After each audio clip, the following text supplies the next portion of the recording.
One of the key figures of all the lore from the Kalos region is a very tall man in ragged clothing, and his name is AZ. Don't let his appearance fool you though, for that man is the former king of Kalos, the same one that fired the ultimate weapon 3000 years ago, and the same one that has been roaming the Pokemon world since then looking for a very specific Floette. So hey, I'm not so Ace Trainer, and will we see AZ in Pokémon Legends Z-A? Let's get into it. In order to reach a conclusion for this question, we need to ask another few. Just like the one I'm asking you, do you see AZ having a major role in Pokémon Legends Z-A? Let me know in the comments. But yeah, the first question is, what do we know about AZ? Well, we know that AZ was the one that built and fired the ultimate weapon with the goal of reviving its Floette that had perished in the war 3000 years before, like I mentioned, and that it now carries its key until Lysander gets a hold of it during the events of Pokémon X and Y. We also know that since its Floette, disgusted by the lives the weapon took in order to revive her, left him, it now wanders the world trying to find it. And then, after we become a champion and AZ battles us in Lumio City, the setting for Pokémon Legends Z-A, he reunites with its beloved Pokémon in one of the most recognizable moments in Pokémon history. Another thing we know is that AZ wasn't just looking for Floette in the Kalos region. In the Gen 3 remakes, Omega Ruby and Alpha Sapphire, we are told that he was in Owen 1000 years in the past, not just in one place but in multiple. There, he offered the people of Sutopolis a tree with the same flower blooming that Eternal Floette carries, likely trying to invite it to that place. He also visited the Draconid people, bringing them the prophecy of Rayquaza saving them from Primal Groudon and Primal Kyogre. Apart from this, we have absolutely no other information about his character. There were theories that Area Zero having the initials AZ was a hint at his connection with a strange crater, but there is absolutely no mention in the games of such a thing. So it is purely speculation. We could assume that it just went to Hoenn, but if he was truly looking for Floette, it made sense for him to just go to various places, and that's when I tried to find any evidence of AZ being in another region. At first, I thought that maybe his team having Sigilyph and Golett was a reference to his possible time in Unova, since Torkoal, the other member of his team, is a Hoenn Pokemon, but both of those spawn in Route 10, the route directly south of Geozang town, where the ultimate weapon is buried. It makes sense for him to be walking around that place considering its history and the strange power that lies there. I mean, even Colress had some interest in that place after all. So, without the evidence that AZ traveled to other regions, we have to assume that after Hoenn, he came back to Kalos. And if that's the case, well, then there's another question we have to ask. Why would he be there? He was looking into places where Mega Energy was a thing, assuming that his Floette would do the same. Both were affected by that energy, giving them eternal life, and so maybe they are attracted to it or connected to it somehow. The Cave of Origin is a place where natural energy is strong, and the Draconid people were directly tied to Rayquaza, and had their home destroyed by the same meteors that brought that energy into the Pokemon world.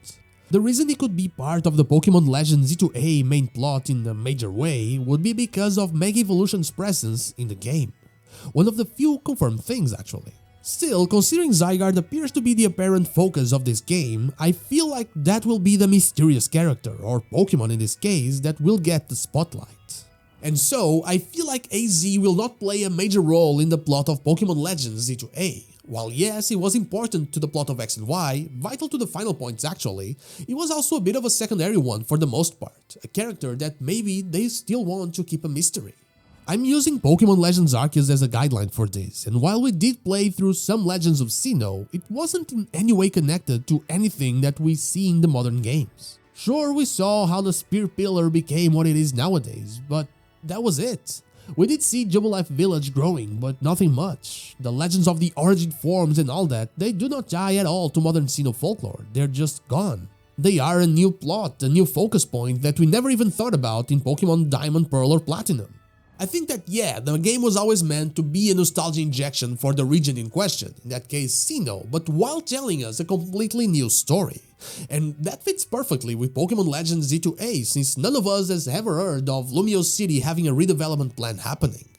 I believe we will find out how some things became the way they are nowadays, and I don't doubt that AZ will be referenced, and I even believe that he might make a cameo in this game, but I don't expect him to have an important role, especially since the apparent time period doesn't need to focus on this character, as its main role in Kalos' history happened further into the past. Mega Evolution will be part of the story, like we talked about, but with Geosang being out of Lumiose, I don't expect us to interact with the ultimate weapon at all. I fully believe that the underground will be what plays a role in us finding these Megastones, since there's a very likely possibility that they use it as a way to take this game's map to the extreme, as I explained in this video right here that I'll link down in the pinned comment.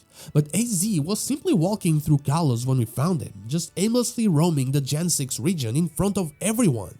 That makes me believe that we won't see him underground in Lumiose. In fact, considering how Pokémon Legends Arceus had us catching Arceus for the first time, I'd even see Eternal Floette being a thing in this game, with that being AZ's role in it. The only thing working against this is that AZ hasn't found Eternal Floette in 3000 years, and so he wouldn't have found it in that time period as well.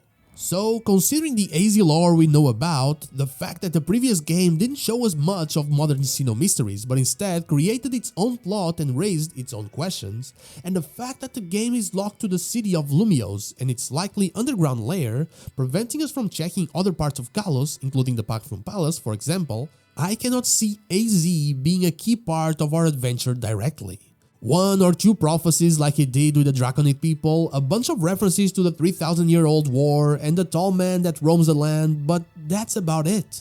Still, I do have another possibility for this coming in another future video, the next one, so don't worry. But now, with Legends aiming for new stories without leaning completely on previous ones, it's always better to expect the unexpected, even when the expected is something that we would really love to see. But again, only time can tell what we'll see in Pokémon Legends Z-A, and I would really love to be proven wrong, as AZ is such an interesting character that I only want to learn more about him. And that is all I have for you today. I don't believe that AZ will play any major roles in Pokémon Legends Z-A, despite me wanting him to. But what about you? Do you believe that AZ will actually influence the plot in a major way? Let me know in the comments down below. And now, like the video if you like it, dislike if you don't, and don't forget to subscribe to the channel for more Pokemon content, and also ring the bell so you know when the next video is out. Also, you can become a channel member or check out my merch to further support the channel, and I'd be forever thankful for that. You can follow me on social media or check out one of my streams here and on Twitch, all the links are in the description. Thank you so much for watching, and I'll see you all on the next one.